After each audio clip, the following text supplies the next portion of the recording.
Artis peran Raffi Ahmad ternyata sudah pernah mendapat tawaran untuk mengambil alih salah satu stasiun televisi nasional. Raffi mengaku adanya tawaran itu di depan Ruben ketika berbincang dalam Kakak Beradik Podcast Ini Rahasia Kerajaan Bisnis Sultan Andara di YouTube MOP Channel. Sejujurnya ada kemarin TV yang minta di take over.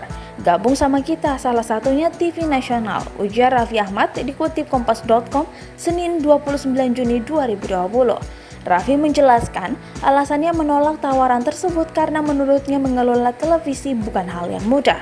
Apalagi dalam kondisi yang disebut Raffi seperti kondisi saat ini. Secara pribadi, Raffi mengaku takut untuk mengelola televisi yang kemudian dijelaskan oleh Nagita bahwa mengelola televisi pasti jauh lebih rumit.